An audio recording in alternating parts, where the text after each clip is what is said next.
Nagpatuloy ang malalakas na pagulan at hangin dulot ng bagyong Paulo, kaya't agad na inilikas ng mga otoridad ang mga residente na naapektuhan ng pagbaha sa ilang lugar ng bayan ng Cabangan.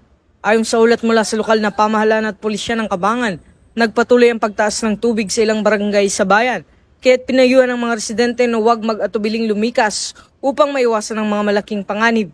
Nananawagan ng otoridad sa mga residente na nakakaranas ng matinding pagbaha, huwag maalantala sa paglilikas at sundin ang mga safety protocol ng lokal na pamahalaan. Sa mga apektadong lugar, patuloy ang mga pagsisikap ng mga rescuer upang matulungan ang mga residente at makapagbigay ng mga pangangailangan tulad ng pagkain, tubig at gamot. Mag-ingat po tayong lahat at magtulungan sa panahon ng kalamidad.